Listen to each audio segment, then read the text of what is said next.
పరిశుద్ధాత్మ శక్తి మనలో ఎంత నింపబడితే అంతగా శారీరక క్రియలను చంపటానికి మనకు బలము చేకూరుతుంది. మీరు ఏదో ఉంటుంది కదండి, డబ్ల్యూడబ్ల్యూ రెజ్లింగు, అట్లా బరిగొడ్లు బాదుకుంటాడు, కుర్చీలు తీసుకొని ఎట్టు పడితే అటు కొట్టుకుంటూ ఉంటారు. ఐడియా ఉందా మీకు? అది రెజ్లింగ్, కొట్టుకుంటూ ఉంటారు. ఇప్పుడు వాడు అల్పాహారం తీసుకుంటే వాడు తట్టుకుంటాడు, ఆ తన్నులకే సచ్చి ఊరుకుంటాడు. ఒక పక్క పట్టుకొని బాత్తా ఉంటే ఒక పక్క లేచి వస్తూ ఉంటాడు. వాడు ఏ టైపులో తింటే అట్లా తయారయ్యాడు. 150 కేజీలు 170 కేజీలు దాకా ఉంటారు ఒక్కొక్కడు. సుమో పైలం వాళ్ళు ఉంటారు తెలుసా?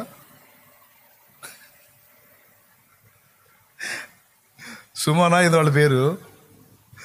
చైనాలోనే ఎక్కడ ఉంటారు. వాడు ఒక్కొక్కడు ఇంతలా కప్పలాగా ఉంటాడు, ఇంతలా. ఐడియా ఉందా మీకు? వాళ్ళు ఏం లేదు, వాడు పడ్డాడంటే మనం ఇక అయిపోయినట్టే, ఎక్కడెక్కడ ఇరిగిపోతాయి. ఇంత లావు ఉంటారండి వాళ్ళు.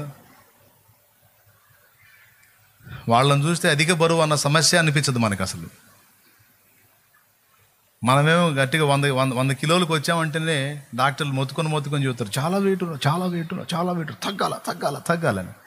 మరి వాడు 250 కేజీలు 350 కేజీలు 500 కేజీలు అర టన్ను.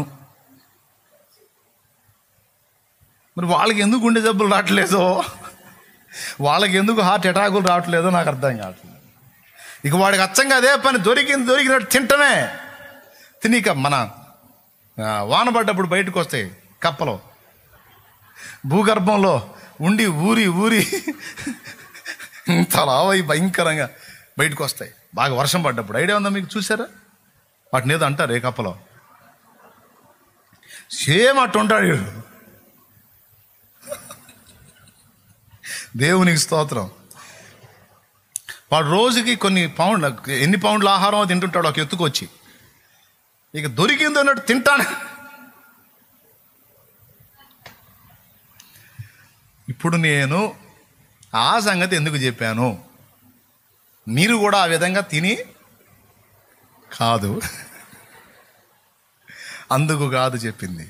మీరు భౌతికంగా అద్దుగా వాళ్ళురా చూడు ఎట్టున్నారో, వాళ్ళు 300 కేజీలు 400 కేజీలు అర టన్ను, అంత భయంకరంగా ఉంటారు వాళ్ళు.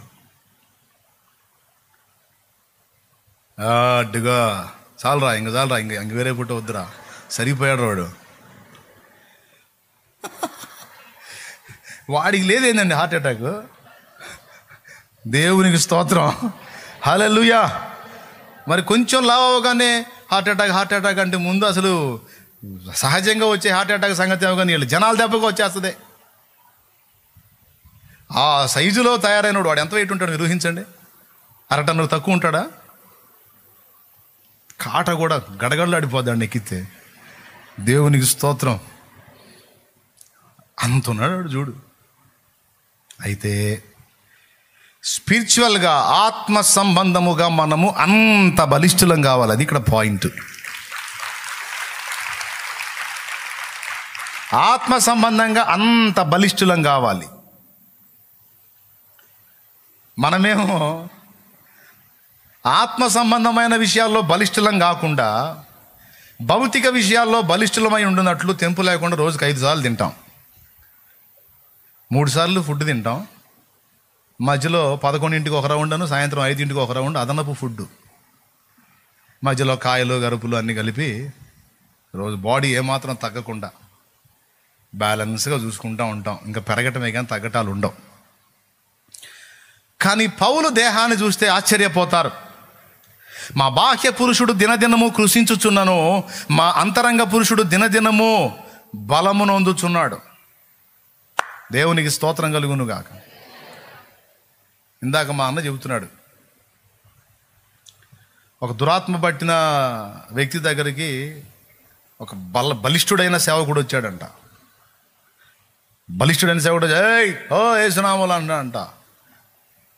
నేను పోన్రా అంటుందంట. అది కొంచెంసేపటికి ఒక బలహీనుడైన సేవకుడు, బాగా బక్కజిక్కిపోయిన సేవకుడు వచ్చాడంట.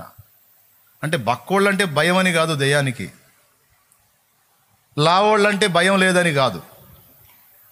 బాగా లావు ఎప్పుడవుతాడు? ఉపవాసాలు ఎగ్గొట్టినప్పుడు అవుతాడు. స్తోత్రం. ఉపవాసాలని ఉపమావాసాలు చేసినప్పుడు అవుతాడు అన్నమాట. అర్థమైందా? అవతలవాడు బలహీనుడుగా ఉన్నాడు ఆకారానికి, కానీ ఉపవాస ప్రార్థనల చేత శక్తి పొందుకొని ఉన్నాడు. అతడు ఎంటర్ అయ్యాడు. అతను గద్దించక మునిపే ఆ దయ్యం వాడిని పడేసి వెళ్ళిపోయింది.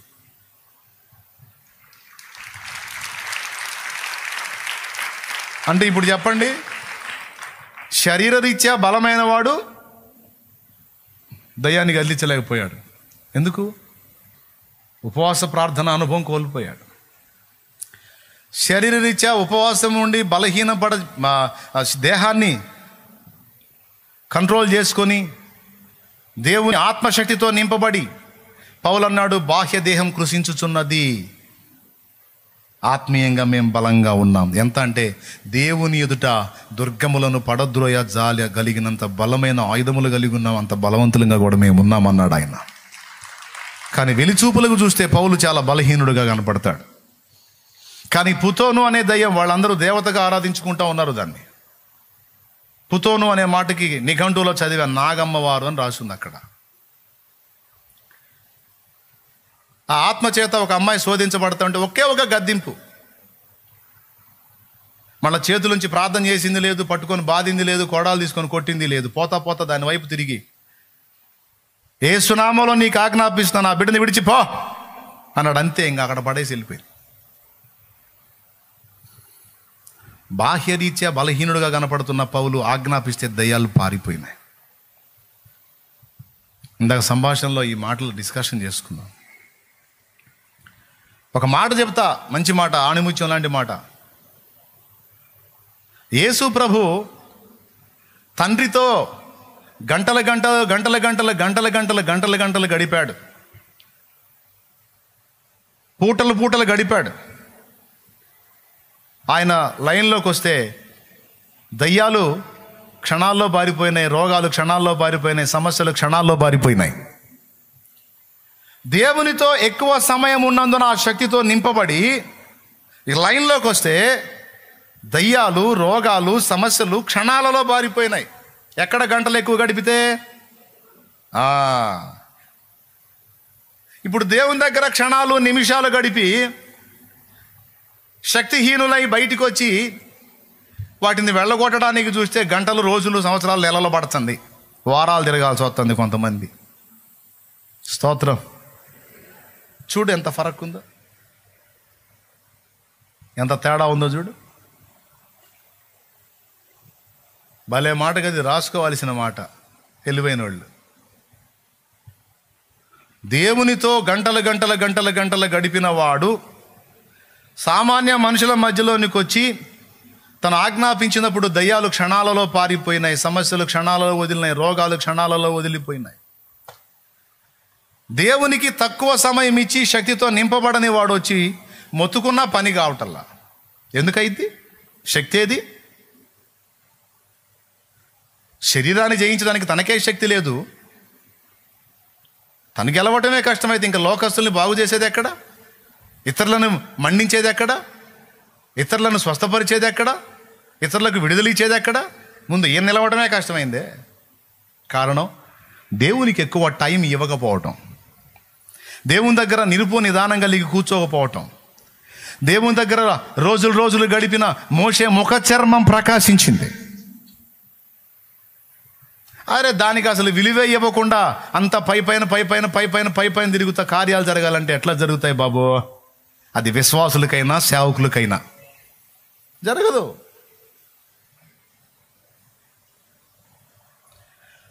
ఒక పెద్ద బిల్డింగ్ ఉంది, పెద్ద బిల్డింగ్, ఇంత పెద్ద బిల్డింగ్ అనుకోండి.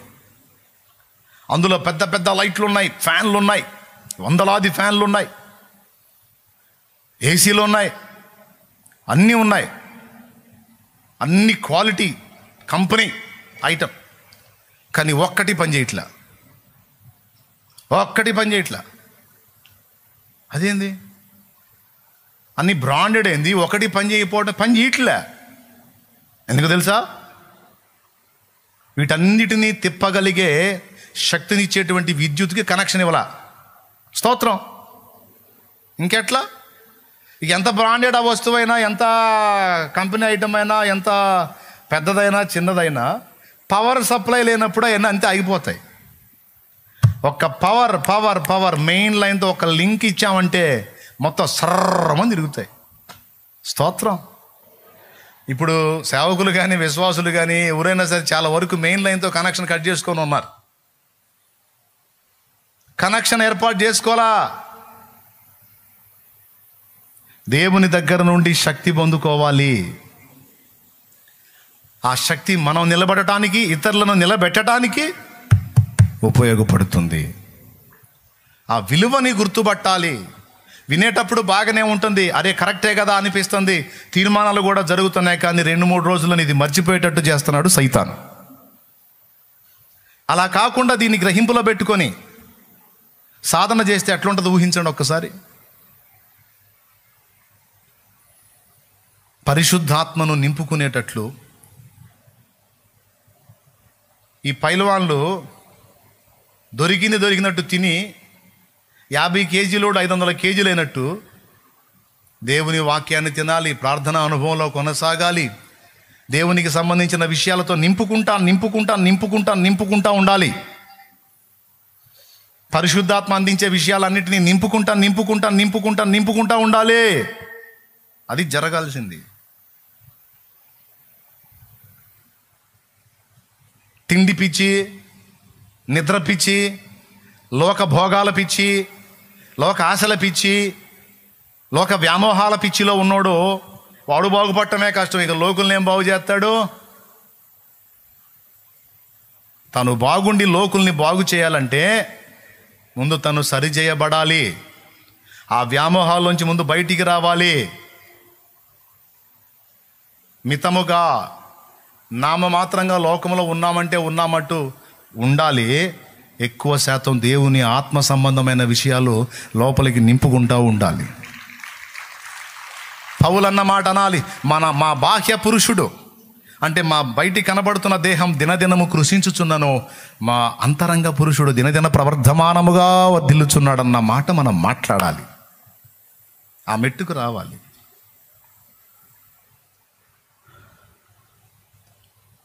ఏమండి, ఇప్పుడు ఇంత పెద్ద దానికి ఫ్యాన్కి ఒక వైర్ బై మెయిన్ లైన్ టచ్లో ఉంటుందా? ఫ్యాన్కి లైట్కి ఈ వైర్ బై మెయిన్ లైన్లో టచ్లో ఉంటుందా? ఇదంతా కలిసి ఒక దానిలో ఉంటుంది. దాని నుంచి ఒకటే వైర్ వెళ్ళిద్ది మెయిన్ దానికి, అది టచ్ అయ్యిద్ది అక్కడ. ఆ మెయిన్ వైర్ లాంటోడు ఒక్కడు లెగిస్తే చాలు, ఒక్కతే లెగిస్తే చాలండి. ఆ కుటుంబానికి, ఆ సమాజానికి, ఆ ప్రజలకి, ఆ సంఘానికి అలాంటి వ్యక్తులు మెయిన్ లైన్తో సరిగ్గా ఆ పవర్ సరఫరా చేయగలిగేటువంటి ఒక్కతే లెగిస్తే చాలండి. బలమైన ఉద్యమాన్ని చూస్తాయి ఆ ప్రదేశాలు, ఆ సమాజాలు, ఆ ప్రాంతాలు. ఏదో కాస్తో కూస్తో చేసి ఆగిపోవటం కాదండి. రాజీ పడకూడదండి, పడకూడదు. నేను చెప్పే పాయింట్ వాస్తవమా కాదా? ఆ విధంగా ప్రయత్నించి చూడండి. ఆయన దేవునితో గంటలు గడిపాడు. వచ్చి కార్యాలని క్షణాల్లో చేసుకుంటూ వెళ్ళిపోయాడు. దేవుడితో గంటలు గడపగలిగినప్పుడు మనకు మొండి కార్యాలు కూడా క్షణాలలో డీల్ అయిపోతాయి. అందుకే వాడు ఎక్కువ గడపనీడాడా. ఎక్కడికక్కడికే సంతృప్తి, ఎక్కడికక్కడికే సంతోషం. కాసేపు ప్రార్థిస్తే చాలు, అబ్బో ఇప్పటికే చాలా చేశాను, ఇక చాలని కొంచెంలోనే తృప్తి పడిపోతూ ఉంటాం, లేచి వెళ్ళిపోతూ ఉంటాం. ఎంతమందికి అర్థమైందండి నేను చెప్పే సంగతి? శక్తి కావాలండి, శక్తితో నింపబడాలండి. ఆ శక్తిని నింపుకునే దారులన్నీ ఎప్పుడు తెరిచి ఉండాలండి మనం. దానికోసం ఆరోగ్యం బాగుండి ఈ గ్యాస్ ట్రబుల్ లాంటివి లేకపోతే కాస్త అప్పుడప్పుడు ఫాస్టింగ్స్ ప్రతిష్ఠించుకొని చెయ్యాలండి. ఏందండి ఒక పూట కాస్త ఫుడ్ ఆపి కాస్త దేవుని పాదాలు నేను అది కూడా చెబుతున్నా, కాస్త మజ్జిగన్నా తీసుకెళ్ళిపోయా పోని మరి దారుణంగా. కాస్త మజ్జిగ దగ్గర పెట్టుకో, లేకపోతే మంచినీళ్ళ దగ్గర పెట్టుకో, కాస్త ఆరంగారంగా తాగు, కూర్చో, కాస్త ఫాస్టింగ్ ఉండి కూర్చో, దేవునితో తరచుగా కూర్చో. లేదన్నా నాకు ఓపిక లేదంటే సరే తినైనా కూర్చోపోయి, అది కూడా చెప్తున్నాగా. అరే తినకుండా కూర్చోకపోతుంటివి, తిని కూడా కూర్చోకపోతుంటివి. అసలు కూర్చోవటమే నీ ప్రాణానికి వచ్చే, మళ్ళీ రోడ్ల మీద తిరగమను తరే తరే అనుకుంటూ తిరుగుతారు. పనికి మాలిన పనులు చేయమను, చెత్త అయ్యని చూడమను. ఆ చెత్త వాటిలో ఆకర్షణ ఉంటుంది, వాటిని చూడటానికి మా సమయాలు గంటలు. సెల్ ఫోన్ ఇచ్చి చూడండి, ఏం లేదు. సీసీ కెమెరా పెట్టుకొని వాళ్ళ ఇంట్లో సీసీ కెమెరా పెట్టి సెల్ ఫోన్ ఇచ్చి చూడండి, ముఖం అటు తిప్పితే ఒట్టు. బానిసలుగా బతుకుతున్నారు ఈరోజు చాలామంది. నిర్జీవ వస్తువులకు బానిసలు అయిపోయారు. భక్తి కూడా నాశనం అయిపోయింది. ఎప్పుడు మోకాళ్ళలోని దేవుని సన్నిధిని వెతుక్కునేటువంటి పరిశుద్ధుల భక్తి కూడా నాశనం అయిపోయింది ఈరోజు సెల్ ఫోన్ ద్వారా. కొంతమంది ఏమో భక్తిలో బలపడుతుంటే, కొంతమంది భక్తి ఏమో పాడైపోయింది. భక్తులేమో అందులో లోకాన్ని చూసి చెడిపోయారు, దేవుడికి సమయం ఇవ్వకుండా చెత్తగా సమయం ఇచ్చి పాడైపోయారు. ఒకప్పుడు భక్తిహీనులుగా ఉన్నవాళ్ళేమో ఇందులో నుంచి వచ్చే వాక్యాలు విని వాళ్ళు దేవుని కనెక్ట్ అయ్యారు. చాలామంది నాతో చెప్పారు, ఆ ఫోన్లో మీ వాక్యం విని మీ మెసేజ్ విని నేను దేవుని కనెక్ట్ అయ్యి ఇప్పుడు దేవుని కృపను బట్టి బలంగా ఉన్నానన్న. వందనాలు నాయన అనుకుంటా. కొంతమందిని చూస్తే సంతోషం కలుగుతుంది, కొంతమందిని చూస్తే బాధ కలుగుతుంది. సెల్ ఫోన్ లైన్లోకి వచ్చిన కొంతమంది భక్తి చెడిపోయింది, దేవునితో గడిపే సమయం పోయింది. అందుకే దేవునితో సమయం ఎక్కువ లేనందున సంవత్సరాల తరబడి తన్నులాడుతున్నారు.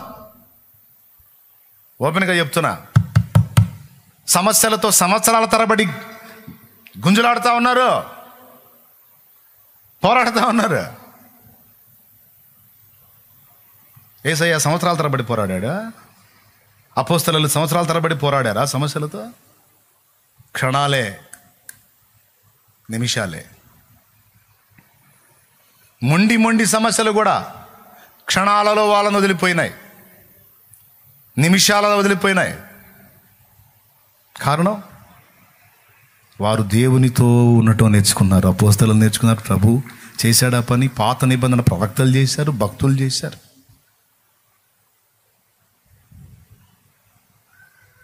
ఇది మీరు గ్రహించి మీ పందాన్ని మార్చుకొని ప్రాచీన పురుషుని జయిస్తూ నవీన స్వభావాన్ని ధరించుకుంటూ దేవుని పరిశుద్ధాత్మ మన లోపలికి ప్రవేశపెట్టేటువంటి ఆ జీవజలముతో నింపుకుంటూ ఆత్మ విషయమై బలము నొందిన వారమై దేవునితో గడపడం నేర్చుకుందాం, దేవుని శక్తిని పొందుకుందాం, పోరాడదాం. అదేదో డబ్బిచ్చితే వచ్చేది కాదండి, లేకపోతే ఇంకొక రకంగా ఏదో మర్యాదలు చేస్తే వచ్చేది కాదండి. మనం ప్రభు పాదాలు పట్టుకొని ఆయన సన్నిధిని గోజాడితే వచ్చేది శక్తి. దేవునితో సత్సంబంధాన్ని ఏర్పరచుకుంటే మెయిన్ లైన్తో వెళ్ళి వైర్ కనెక్ట్ కావాలి. సర్వీస్ వైర్ ఏదైతే ఉందో మెయిన్ వైర్, అది మెయిన్ లైన్తో కనెక్ట్ అవ్వాలి. దానిలో నుంచి 2 వైర్లు డివైడ్ అవుతాయి. 2 వైర్లలో ఒకటేమో మెయిన్ ఉంటుంది, ఒకటేమో ఎర్త్ ఉంటుందా? ఏదో మీరే చెప్పండి. కానీ ఒకటైతే నిజం, ఒకటే సర్వీస్ వైర్ వెళ్ళి దానికి తాకుతుంది, అందులోంచి శక్తి సరఫరా అయి మొత్తాన్ని తిప్పిద్ది. నాకు నేర్పాడు దేవుడు. ఒరే, ఈ ఫ్యానుల్లాగా మనుషులు ఉన్నారు అనుకోరా. ఎన్ని ఫ్యాన్లు ఉన్నాయి తిరగాలంటే, ఒకడు మెయిన్ సర్వీస్ వైర్ లాగా, ఒకడు మెయిన్ వైర్ లాగా ఉండి నాతో సంబంధం ఏర్పరచుకుంటేనే ఈ ఫ్యాన్లు విద్యుత్ శక్తితో తిరిగినట్టు నీలో నుండి స్రవించే శక్తి ద్వారా బిడ్డలందరూ నడిపించబడతారు. నువ్వు నాతో సంబంధాన్ని తెంచుకున్నావు అనుకో, ఫ్యాన్లు ఉండటానికి కనపడతాయి కానీ తిరగవరా. అలాగే వ్యక్తులు ఉండటానికి ఉంటారు కానీ ఫలించరు, నిష్ఫలులైపోతారు, జాగ్రత్త అని చెప్పాడు. అన్న, నేను కొన్ని సమస్యలతో వారాల తరబడి, నెలల తరబడి, సంవత్సరాల తరబడి పోరాడుతున్నాను అన్నోళ్ళు చేతులు ఎత్తండి. కొన్ని సమస్యలు ఉన్నాయన్న, నాకు ప్రాబ్లమ్స్ కొన్ని ఉన్నాయి. వాటితో నేను నెలల తరబడి, సంవత్సరాల తరబడి, వారాల తరబడి పోరాడుతున్నాను, వాటి వల్ల నేను సఫర్ అవుతున్నాను అన్నోళ్ళు చేతులు ఎత్తండి. ఏముంది? మిగిలిన వాళ్ళకి ఏం లేవా? ఉంటే చేతులు ఎత్తండి. ఏముంది? సిగ్గుపడాల్సిన అవసరం ఏముంది? రైట్. వారాల తరబడి, నెలల తరబడి, సంవత్సరాల తరబడి సఫర్ అవ్వాల్సిన పరిస్థితి ఎందుకు వచ్చింది? క్షణాల్లో కదా, నిమిషాల్లో కదా డీల్ అవ్వాల్సింది. యేసు ప్రభుకు కానీ, అపోస్తలులకు కానీ, పాత నిబంధనల ప్రవక్తలకు కానీ, భక్తులందరికీ కూడా సమస్యలు క్షణాలతో డీల్ అయిపోయినాయి కదా, నిమిషాలతో డీల్ అయిపోయినాయి కదా. మరి ఎందుకని మనం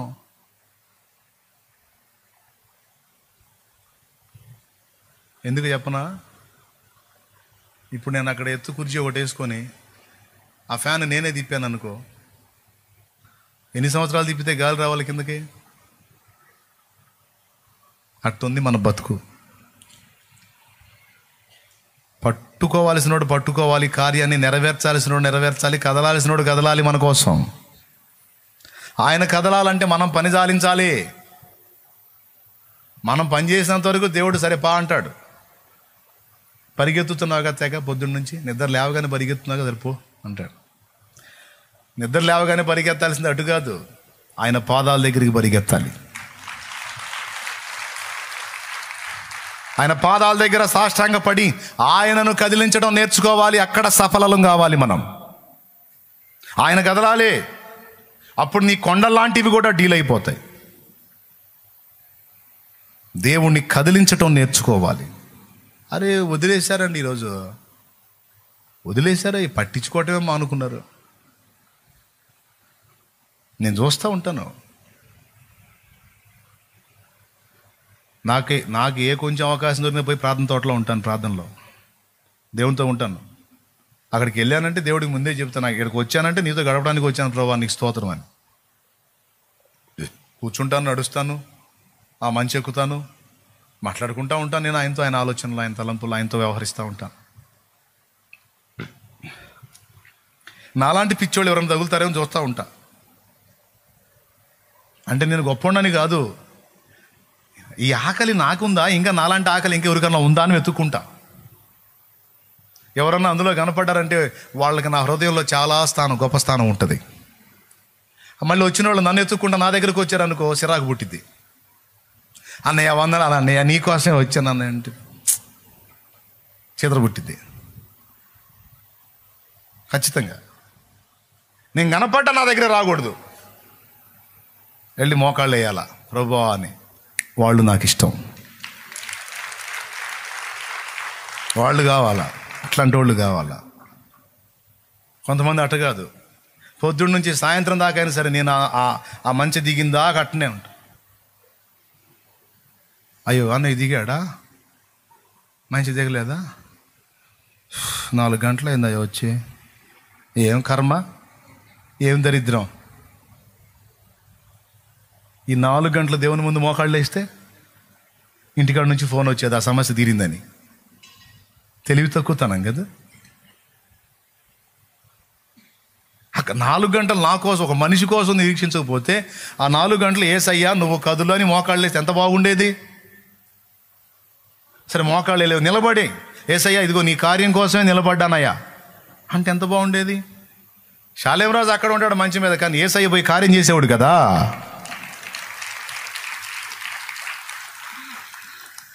సేవకుల్ని కనిపెడతాను, విశ్వాసుల్ని కనిపెడతాను, పరిచారకుల్ని కనిపెడతాను. ఎవరున్నారు, ఈ రహస్యాన్ని గుర్తుపట్టిన వాళ్ళు ఎవరున్నారని నా కళ్ళు ఎతుకుతూ ఉంటాయి. మరేం మైండ్ పోయి అనుకున్నావా? మీరు నాకు కనీసం గుడ్లు కొనుక్కున్నా అన్న డబ్బులు కూడా తీసుకెళ్ళి పెట్టాడా?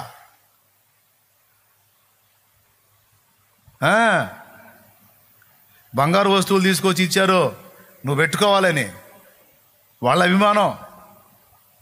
అవి కూడా అమ్మి ఆ వచ్చిన డబ్బులు ఎక్కడెక్కడ డబ్బులని తీసుకెళ్ళి పెట్టి అక్కడ. ఎందుకో తెలుసా?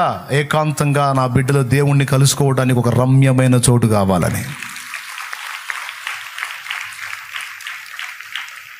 ఎక్కడ పోతే ఎవరు రానిస్తారు? ఎక్కడ పోతే ఎవరు రానిస్తారండి? దేవుణ్ణి కలుసుకొని భక్తి పరులై సమాజాలకి దీపాలుగా వెలిగేటువంటి యోధులు ఇక్కడ తయారు కావాలి. ఇక్కడ దేవుణ్ణి కలుసుకోవాలని ప్రతిరోజు ప్రార్థిస్తా. అంతెందుకని మందిరం లేదా? మందిరం ఉంది, మందిరంలోకి వచ్చేసుకో. కానీ అచ్చంగా ప్రేయర్ పర్పస్లో అది ఏర్పాటు చేసాం, ప్రార్థనా తోట అని. నువ్వు గదులు నలుగురిని గదిలిచ్చు, వేయండి, మోకాళ్ళు వేయండి, దేవుని సన్నిధిలో గడపండి. ఉపవాసం ఉండగలిగితే ఉండండి, లేకపోతే తినండి, అంత తెచ్చుకొని తిని గడపండి. అట్లా దేవునితో కనెక్షన్ ఏర్పాటు చేసుకున్న వాళ్ళు, దేవునితో కనెక్ట్ అయిన వాళ్ళే భవిష్యత్తు సంఘానికి దీవెనకరమైన పాత్రలు అవుతారు. వాళ్ళు వర్ధిల్లుతారు, వాళ్ళ ద్వారా కార్యాలు జరుగుతాయి. ఈ ఊరు వాళ్ళకి, ఇక్కడ చుట్టుపక్కల వాళ్ళకి ఛాన్స్ ఉందన్నయ్య, మరి మాకు లేదు. కానీ నీకు ఉన్న దగ్గర పోవయ్యా, ఎక్కడో దారి చూసుకొని దేవునితో గడపడానికి సమయం కేటాయించవయ్యా. దేవునితో, దేవుడు ముఖ్యమయ్యా. ఆయనతో ఎంత ఎక్కువ సమయం నువ్వు స్పెండ్ చేసి బలం పొందుకుంటావో సమస్యలంతా తొందరగా వదిలిపోతాయి.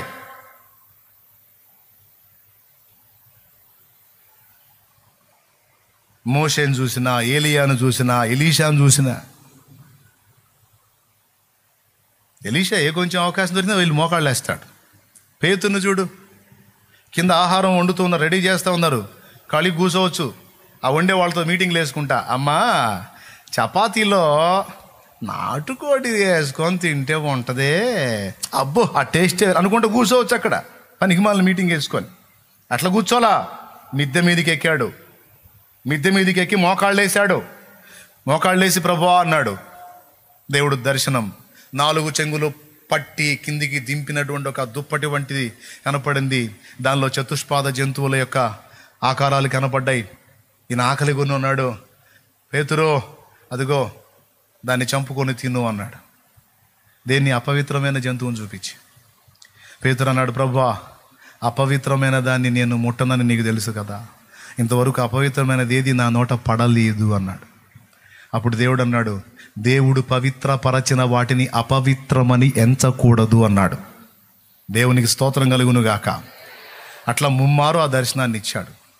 చివరికి ఏమర్థమైంది? దేవుడు అన్యుల దగ్గరికి వెళ్ళమంటున్నాడని అర్థమైంది. ఆ తర్వాత కొర్నేలు ఇంటికి వెళ్ళి అక్కడ వాళ్ళందరూ దేవుని కొరకు పట్టబడేటట్టు పేతురు వాడబడతాడు. అది ఏ కొంచెం సమయం దొరికినా, ఏ కొంచెం అవకాశం దొరికినా మన దేవుని సన్నిధి కదా వెతకాలి. దేవుని పాదాల దగ్గర కదా మనం వెతకాలి. అప్పుడు కదా ఉజ్జీవం, అప్పుడు కదా ఆత్మలో కదలిక, అప్పుడు కదా దేవుడు కార్యాలు నెరవేర్చేది. నిద్ర వచ్చిన వాళ్ళు స్తోత్రం చెప్పండి. వెరీ గుడ్, చాలా చురుగ్గా ఉన్నారు. మెలకుతున్న వాళ్ళు చెప్పండి. రైట్, మీరు సీరియస్గా వింటున్నారని నమ్ముతున్నాను నేను. తీసుకోండి, నిజంగా తీవ్రంగా తీసుకోండి. ప్రతి విశ్వాసి, ప్రతి పరిచారకుడు, ప్రతి సేవకుడు నామకార్థుల్లాగా, వేషధారులాగా ఉండొద్దు. దేవునితో గడిపేవాళ్ళు కండి. చూడండి, 2 వచనాలు నేను మీకు చూపిస్తాను. అపవిత్రాత్మలను వెళ్ళగొట్టే అధికారము దేవుడు ఇచ్చాడని బైబిల్లో రాస్తుంది. కానీ ఆ శక్తి ఎలా వచ్చిందో ఆ రహస్యాన్ని ప్రభు చెప్పాడు. అపవిత్రాత్మల్ని వెళ్ళగొట్టే శక్తి ఎలా వచ్చింది, రోగాలను గద్దించే శక్తి ఎలా వచ్చిందో యేసు ప్రభువే చెప్పాడు, చూపించాడు, వాక్యంలో రాయించాడు. మార్కు 3:13 చూడు. ఆయన కొండ ఎక్కి తనకిష్టమైన వారిని పిలువగా వారు ఆయన యొద్దకు వచ్చిరి. వారు తనతో కూడా ఉండునట్లును దయ్యములను వెళ్ళగొట్టు అధికారము గలవారై సువార్త ప్రకటించుటకును వారిని పంపవలెనని ఆయన 12 మందిని నియమించెను. దేవునికి స్తోత్రం కలుగును కాక. మొట్టమొదటి పాయింట్ ఏంటి? వారు తనతో కూడా ఉండునట్లు. నేను చెప్తున్నా, ఇన్ని ఫ్యాన్లు కాదు, ఇంకా ఇన్ని ఫ్యాన్లు తిరగాలన్నా సరే మెయిన్ లైన్కి ఒక వైర్ లింక్ ఉండాలి. మెయిన్ లైన్కి ఒక వైర్ లింక్ ఉండాలి. అట్లాగే అపోస్తలులారా, నా పిల్లలారా, మీరు నాతో సరైన అనుబంధాన్ని కలిగి ఉంటేనే లోకాన్ని మండించగలరు, దయ్యాలను వెళ్ళగొట్టగలరు, మనుషుల్ని రక్షించగలరు, రోగాలను బాగు చేయగలరు. నాకు వేరుగా ఉండి మీరు ఫలించలేరు అన్నాడు. నాతో ఉండండి, నాతో ఉండండి, నాతో ఉండండి. ఎన్ని వచనాలు ఉన్నాయో తెలుసా? ఈ వచనం అయిపోయిందా? యోహాను సువార్త 15వ అధ్యాయం 1వ వచనం నుంచి చదివితే ద్రాక్షావల్లిని నేను తీగలు మీరు నాలో ఫలింపని ప్రతి తీగను కూడా తండ్రి తీసేస్తాడు. ఫలించే తీగ ఇంకా బాగా ఫలించాలని దానిలో పనికిరాని తీగల్ని తీసేస్తాడు. ద్రాక్షావల్లిని నేను తీగలు మీరు నాకు వేరుగా ఉండి మీరు ఫలించలేరు అన్నాడు. నాకు వేరుగా ఉండి ఫలించలేరు, నాతో ఉండాలి, నాతో అంటు కట్టబడి ఉండాలి. శక్తి ఎప్పుడూ నా నుండి మీకు సరఫరా అవుతూ ఉండాలి. ప్రభావం ఎప్పుడు నా నుండి మీకు సరఫరా అవుతూ ఉండాలి. ఎప్పుడు సరఫరా అయింది? మీరు నాకు అందుబాటులో ఉన్నప్పుడు సరఫరా అయింది. ద్రాక్షావల్లి నుండి తీగ కట్ అయితే కొంతకాలం పచ్చగానే ఉంటుంది, కానీ ఒకనాటికి ఎండిపోయింది. ఈ వచనమేనా? ఇంకెన్ని ఉన్నాయి? నా యందు నిలిచి ఉండుడి, నేను మీ యందు నిలిచి ఉందును. ఎన్ని వచనాలు ఉన్నాయో. అంతేకాదు, శృంగారమున దేవాలయం దగ్గర పుట్టినది మొదలుకొని కుంటివాడైన మనుషుని స్వస్థపరిచినప్పుడు పేతురు యోహాన్లు ఆ ఆశ్చర్యకార్యం జరిగినప్పుడు 5,000 మంది పట్టబడతారు, దేవుని వైపు తిప్పబడతారు. 5,000 మంది ఒక్క దినమందే. ఇంత పెద్ద స్పష్టమైన సూచక క్రియ జరిగితే ఇక వాళ్ళని దెబ్బతీయాలనుకున్న వాళ్ళు కూడా ఆశ్చర్యపోతారు. వీళ్ళని ఏం చేయలేకపోతున్నావు ఏంట్రా? వీరి ద్వారా విశేషమైన సూచక క్రియ చెయ్యబడి ఉన్నది. ఇప్పుడు మనం ఏం చేసినా జనం మన రాళ్ళు తీసుకొని కొడతారు అని వాళ్ళు విభ్రాంతి నొంది వాళ్ళు పేతురు యోహాన్ల ధైర్యం చూచినప్పుడు వాళ్ళు ఇలా అనుకున్నారట. 4వ అధ్యాయం అపోస్తలుల కార్యం 4వ అధ్యాయం 13వ వచనం. వారు పేతురు యోహాన్ల ధైర్యమును చూచినప్పుడు వారు విత్తలేని పామురులను గ్రహించి ఆశ్చర్యపడి వారు యేసుతో కూడా ఉండిన వారిని గుర్తెరిగిరి. అది వాళ్ళ రహస్యం. ఈ శక్తి వీళ్ళకి ఎక్కడి నుంచి వచ్చింది? ఈ బలం వీళ్ళకి ఎక్కడి నుంచి వచ్చింది? వెండి బంగారంలో నా యొద్ద లేవు గాని నాకు కలిగినదే నీకు ఇచ్చుచున్నాను. ఏం కలిగింది? యేసు నామమును కలిగి ఉన్నారట. చదవండి ఒకసారి ఆ మాట, ఎంత బాగుంటుందో చూడండి.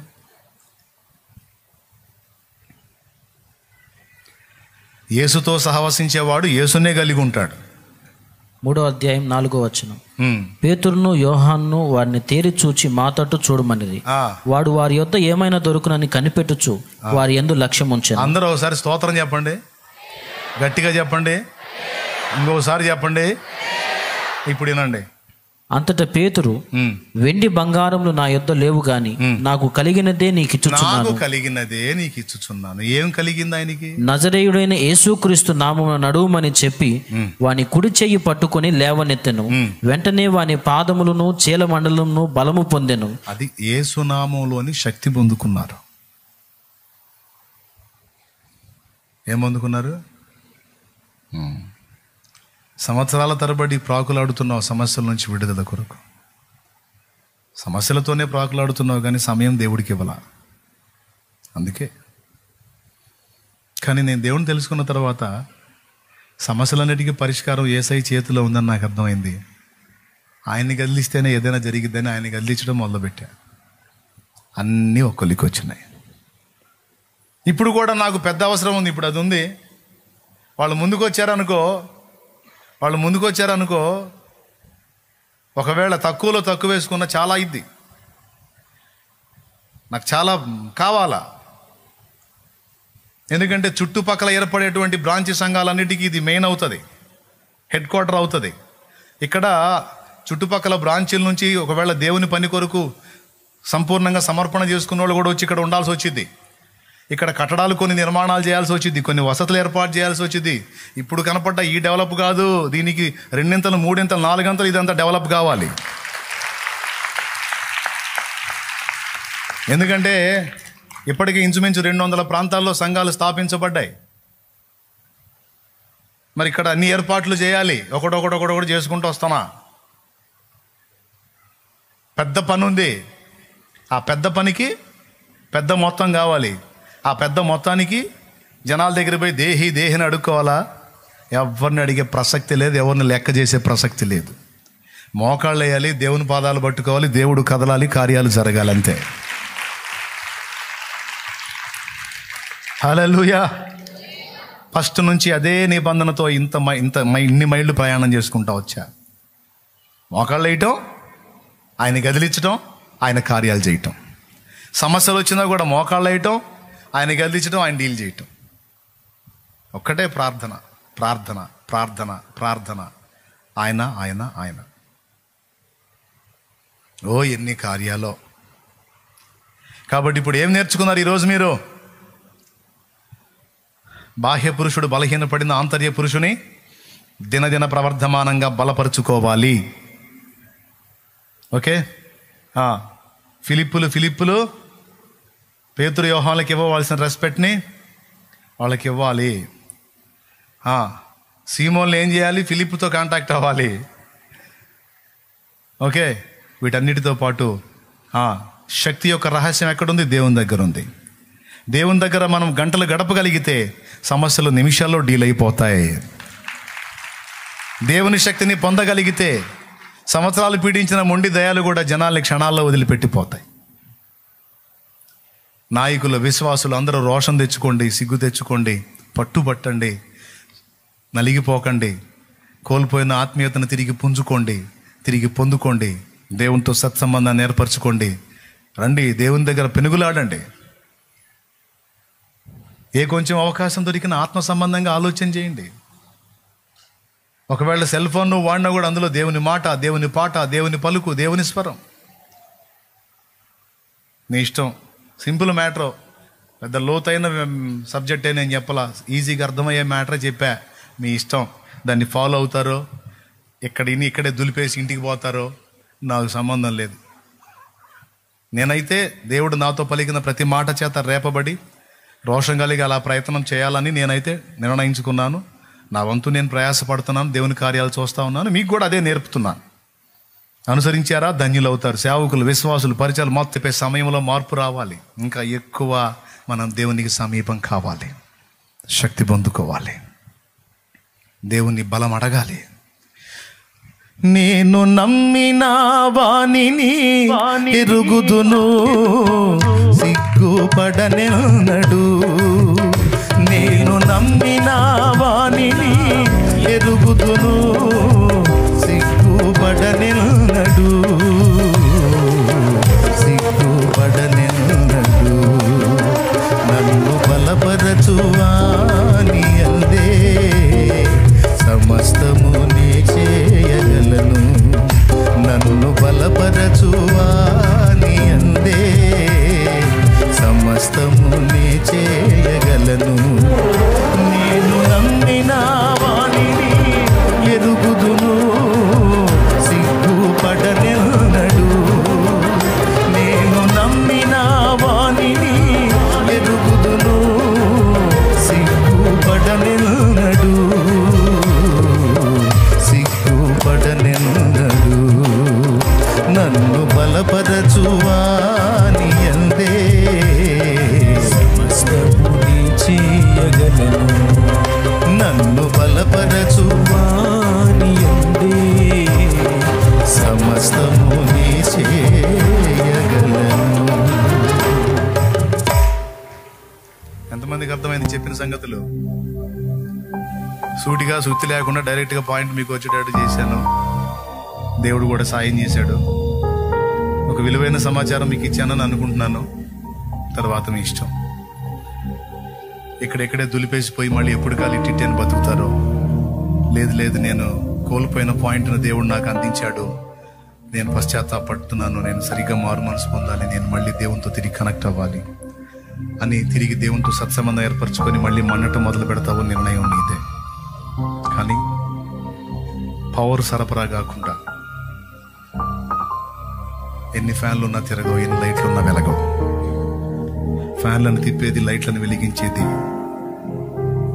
శక్తి, విద్యుత్ శక్తి. అయితే మనల్ని తిప్పి మన బతుకుల్ని వెలిగించి అనేకులకు వెలుగుగా మనల్ని మార్చేది దైవశక్తి, దేవుని పరిశుద్ధాత్మ శక్తి.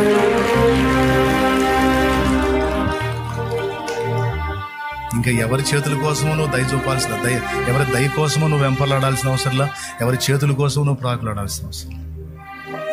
నువ్వుగా దేవునితో అనుబంధాన్ని ఏర్పరచుకోవటం సాధన చేయి. పొద్దస్తమానం పిల్లకాయలాగా ఉండకండి. పొద్దస్తమానం ఎదుగు బొదుగు లేని పిల్లకాయలాగా ఉండకండి. ఒక్కొక్కడు దేవునితో సంబంధం ఏర్పరచుకొని ఇక్కడ ఉన్నోళ్ళందరూ అలా దేవునితో లింక్ అయితే ఎలా ఉంటుందో ఊహించుకోండి. సమాజ రూపురేఖలు ఎలా ఉంటాయో ఊహించుకోండి. ఎంత ఉద్యోగం వచ్చిందో ఊహించుకోండి ఒకసారి. ఇక్కడున్న సేవకులు కూడా ఈ విషయాల్లో పరివర్తన చెంది నేను చెప్పినట్లుగా దేవునితో ఎక్కువ సమయం గడపటం, ఆ శక్తి పొందుకోవటం, వచ్చి దేవుని కొరకు కార్యాలు చేయటం అనే కార్యాన్ని వాళ్ళు నిజంగా సీరియస్గా తీసుకోగలిగితే గొప్ప ఉద్యోగాన్ని మీ ప్రాంతాల్లో మీ సేవల్లో కూడా మీరు చూడగలుగుతారు. నా లెక్క అంతేనండి. చేస్తే రోషంగానే చేయాలా, పడితే గట్టిగానే పట్టాల పట్టు. చచ్చుదద్దముల వ్యవహారం నాకు ఇష్టం ఉండదు. అంతే. ఏదో అల్పమైన వాటితో అంతవరకు తృప్తి చెంది అంతవరకు ఆనందపడే వ్యవహారం నాకు నచ్చదు. తాకితే గట్టిగానే తాకాలి, గొప్ప ఉద్యోగాన్నే చూడాలి. అంతే. రాజీ పడి బతకడం నాకు ఇష్టం లేదు. అరాకొరా చూసుకొని అబ్బో అనుకొని మురిసిపోయే వ్యవహారం నాకు నచ్చదు. చేయాలి, ఇంకా చేయాలి. బలమైన ఉద్యోగాన్ని చూడాలి. ఏం చేస్తారు మరి? దేవుడితో గడుపుతారా? సెల్ ఫోన్తో గడుపుతారా? ఇప్పుడు సెల్ ఫోన్ కూడా కాదు, టీవీలోకే ఎన్నొచ్చినాయి. సెల్ ఫోన్ చూసి కళ్ళు లాగుతున్నాయి బిడ్డలకు పాపం. అందుకని పెద్ద పెట్టుకుంటారు ఇళ్లలో. పెద్ద పెట్టుకొని అంత రిమోట్తోనే యూట్యూబ్ కావాలంటే వచ్చింది, నెట్ కావాలంటే వచ్చింది, గూగుల్ వచ్చింది, నెట్ఫ్లిక్స్ వచ్చింది.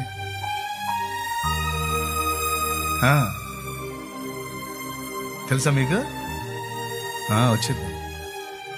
ఏవి కావాలంటే వస్తాయి, చూసుకోవచ్చు. జనాల యొక్క ఆత్మీయతను ఆర్పి కూసున్నాడు సైతాన్. నిప్పుల మీద నీళ్లు జల్లినట్టు అందరి భక్తి మీద నీళ్లు జల్లి కూర్చున్నాడు సైతాన్. భక్తి లేదు, అజ్జుడని ఒక పక్క రాకడికి అన్ని సర్వం సిద్ధం అవుతా, పరిస్థితులు అలా ప్యాక్ అవుతా వస్తున్నాయి. దాని స్పర్శనే వదిలేసుకొని ఈ నేత్రాశ పాపంలో మునిగి తేలుతా ఉన్నారు భక్తులతో సహా. ఇట్లాంటి మాటలు వినపడ్డప్పుడు అంటున్నారు కానీ 1-2 రోజులే, తర్వాత మళ్ళీ మామూలే. అంటే అంత వీక్ అయిపోయారు, రోషం కోల్పోయారు, స్పర్శ కోల్పోయారు, ఆత్మీయ స్పర్శ. వీళ్ళ వల్ల ఏం జరిగింది కార్యం? వీళ్ళ వల్ల ఏం వచ్చింది ఉద్యోగం? వీళ్ళు చేతులు ఉంచినప్పుడు ఏం జరిగింది ప్రజల్లో కార్యం? వీళ్ళు ప్రార్థించినప్పుడు ఏం జరిగింది ప్రజల్లో కార్యం? వీళ్ళు తాకినప్పుడు ఏం జరిగింది ప్రజల్లో కార్యం? వీళ్ళు సంచరించిన సమాజాల్లో ఏమొచ్చింది ఉజ్జీవం? మనం ఒక సమాజంలో సంచరించామంటే ఖచ్చితంగా ప్రభావం పనిచేయాలి, ఆత్మల్లో కార్యం జరగాలి. ఒక గడ్డ మీద మనం పని మొదలు పెట్టామంటే ఆ ప్రాంతాన్ని దేవుడు దర్శించిన దినములు కావాలి. ఆ దినములు చార్లెస్ జి ఫిన్నీ దినములు, ఆ ప్రాంతమును దేవుడు దర్శించిన దినములు. డేవిడ్ బ్రైనార్డ్ దినములు, రెడ్ ఇండియన్లను దేవుడు దర్శించిన దినములు. డేవిడ్ లివింగ్స్టన్ దినములు, ఆ ప్రాంతములను దేవుడు దర్శించిన దినములు. జాన్ వెస్లీ దినములు, ఆ ప్రాంతములను దేవుడు దర్శించిన దినములు. ఇంగ్లాండ్ ని దేవుడు దర్శించిన దినములు. ఇప్పుడు దరిద్రులుగా తయారై ఉండొచ్చు ఇప్పటి తరం, కానీ జాన్ వెస్లీ ఉన్న తరములో, ఆ తరములో గొప్ప ఉద్యోగం వచ్చింది. అప్పటి ప్రజలు గొప్ప ఉద్యోగాన్ని చూశారు. వాళ్ళు దేవుని ఆత్మ సంబంధులై మండారు, దేవుని దగ్గర చేరారు. రాబర్ట్ యువాన్, ఆ దినములు, ఆ ప్రాంతములను దేవుడు దర్శించిన దినములు. వేల్స్ ఉజ్జీవం.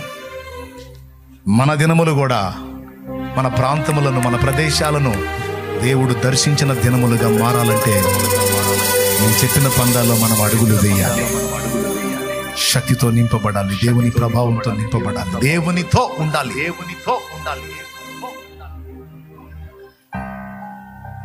మరియమ్మ చెప్పింది అదే, ఆయన మీతో చెప్పునది. అందరు చెప్పండి, ఆయన మీతో చెప్పునది. ఏం చెప్పాడు? నాతో ఉండండి. పావురమా, నీ స్వరము మధురం, నీ ముఖం మనోహరం, నీ స్వరం నాకు వినబడనిమ్ము, నీ ముఖం నాకు కనబడనిమ్ము అన్నాడు. నువ్వేమో చెత్తవాటికి నీ ముఖం చూపించుకుంటూ కూర్చో, ఆయన ముందుగా.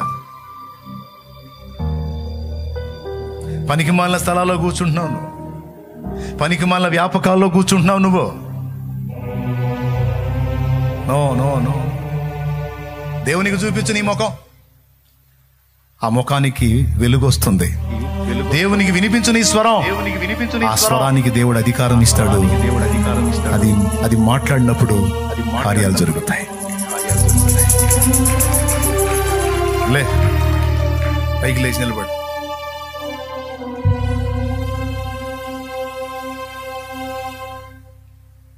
దానికి దీనికి దీనికి దానికి దానికి దీనికి పద్దాకలు భయపడతా కృంగిపోతా, కుమిలిపోతా, తరం పడతా, నీరు గారిపోతా, దిగజారిపోతా. ఛే, ఎంతకాలం ఈ నాశరక బత్తి. కృంగిపోయే వాళ్ళ గురించి వాక్యం ఏం చెప్పింది? శ్రమ దినమున నీవు కృంగితే చేతగాని వాడు అవుతావు అని చెప్పింది వాక్యం. కాస్త కూస్తో ఉన్న సామర్థ్యం కూడా పోగొట్టుకుంటావు నువ్వు కృంగిపోతే. కృంగుబాటుకు తావివద్దు, నేను లేవనెత్తేవాడిని నేనున్నాను, నా వైపు చూడు అంటుంది వాక్యం. భయపడుట వలన మనుషులకు ఉరి వచ్చునని రాయబడి ఉంది. భయం గుప్పెట్లు ఎందుకు బతుకుతున్నావు? విశ్రాంతిలో ఉండమన్నాను నేను. నువ్వు భయంలో ఎందుకు బతుకుతున్నావు? భయపడటం వల్ల ఉరి వచ్చునను. చింతించటం వల్ల మీకేం ప్రయోజనం అంటున్నాడు. భయము, చింత, దిగులు, విచారం, కృంగుబాటు దులిపేయాలి.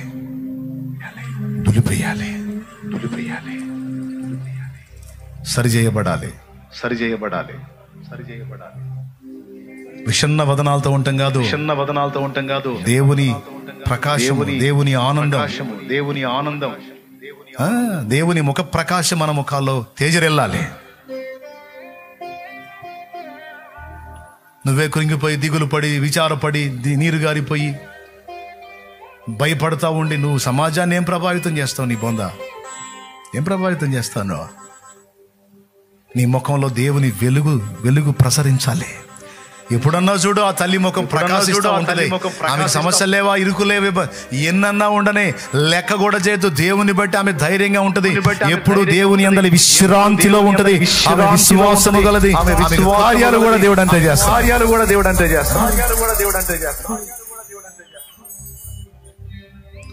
ఆయనకి కార్యాలు కూడా దేవుడు అంతే చేస్తాడు. అది కాదు, సరి చేయబడదాం. ఎవరి దయా దాక్షిణ్యాల కోసమో మనం ఎదురు చూడటం కాదు, వెంపర్లాడటం కాదు. దేవునితో కనెక్ట్ అవుదాం. నా ఆశ, నా ఆకాంక్ష అదే, మిమ్మల్ని అందరినీ నా దేవునికి కనెక్ట్ చేయాలి. ఆయనతో మీరు లింక్ అయ్యారంటే సరఫరా డైరెక్ట్ గా మీకు లభిస్తుంది. అనేక మందిని వెలిగించగలుగుతారు. ఫిలిప్పు లాగా